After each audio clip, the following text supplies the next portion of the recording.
Okay, so I know I've done a What's Its Face on Animus Magic before, back when I'd first begun to create videos like this.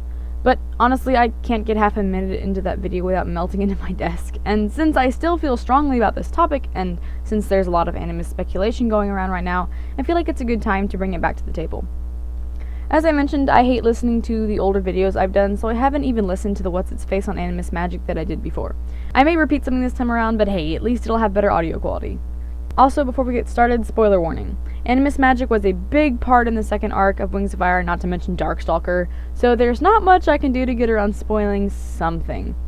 Also, I'm working on my reread of the series right now, but the last time I read it was 2018, so I may get some details wrong. I apologize in advance. So I want to talk about a few different things. Let's begin with what Animus Magic is. Honestly, there aren't a lot of parameters to Animus Magic. Basically, an Animus dragon can do literally anything with Animus Magic.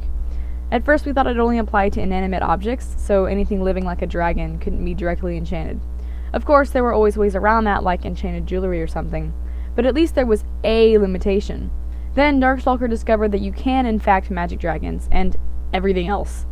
And this is where my issues with Animus Magic start to really bother me. The heart of the problem to me is that there's literally nothing an Animus dragon can't do.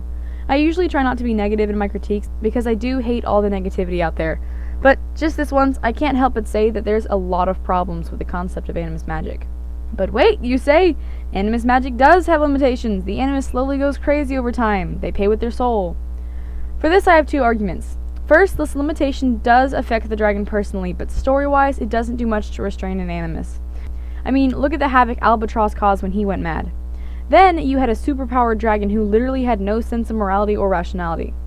Second, look how easily Darkstalker got around the soul spell. There are hundreds of ways to get around it. You could enchant yourself not to be changed by Animus Magic, you could enchant a knife to come after you if you went mad with power. There are any number of ways an Animus dragon could get rid of the single limitation to the Animus power. And you could argue that Darkstalker did end up going mad because of his power, but I would say mad with power, not mad because of his power.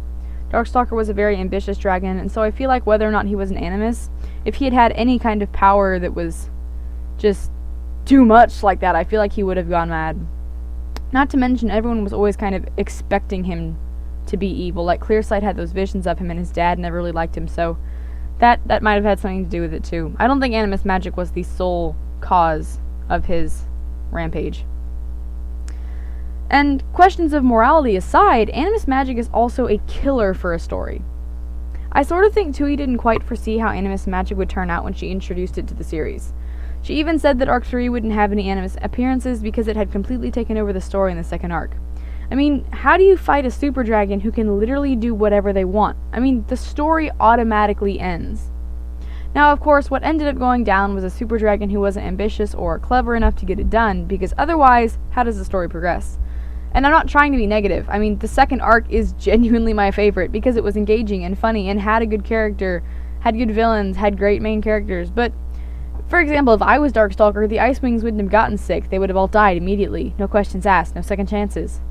You could argue that he wanted them to suffer, but I think he ultimately wanted to win. So even if he wanted them to suffer, he could have just made his spell ironclad. And this is the whole problem. There are too many things that could happen with Animus Magic.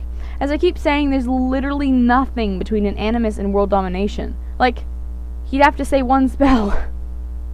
You have to be careful when writing about powers like this, because you have to give it a balancing weakness that the protagonist can exploit. Now, I will say Tui handled Animus Magic and the giant mess that it is beautifully. The earrings that stopped Darkstalker's power were genius, honestly. At least they finally had a chance to get past his magic. And she honestly did a really good job writing the second arc. Believe me, I'm not saying Tui did a bad job. I'm just saying she had a tough job writing Animus Magic.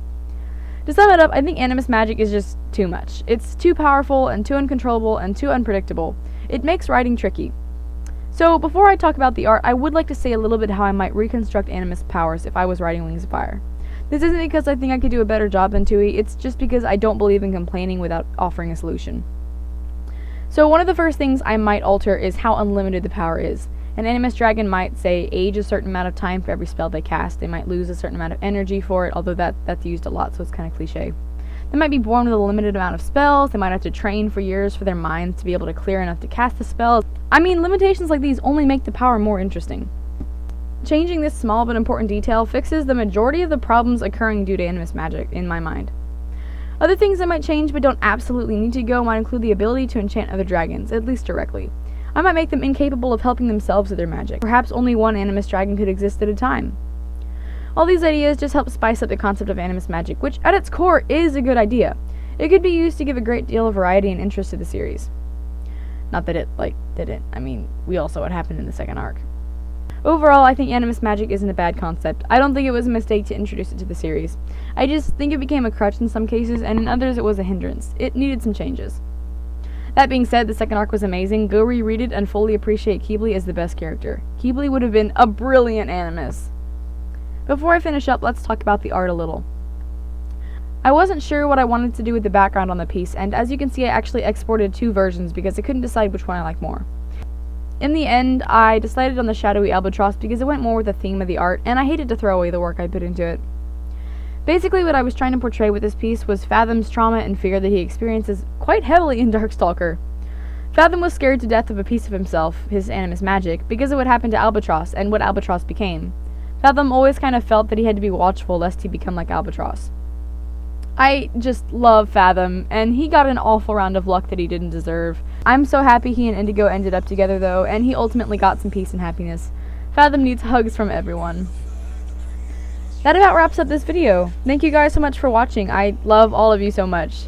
Please remember to check out the links in the description, like my DeviantArt and Redbubble. Also, the description has things like the programs I use and the music I played during the video and other helpful info. Subscribe, like, and leave a comment below if you really want to make my day. I hope everyone has a great week.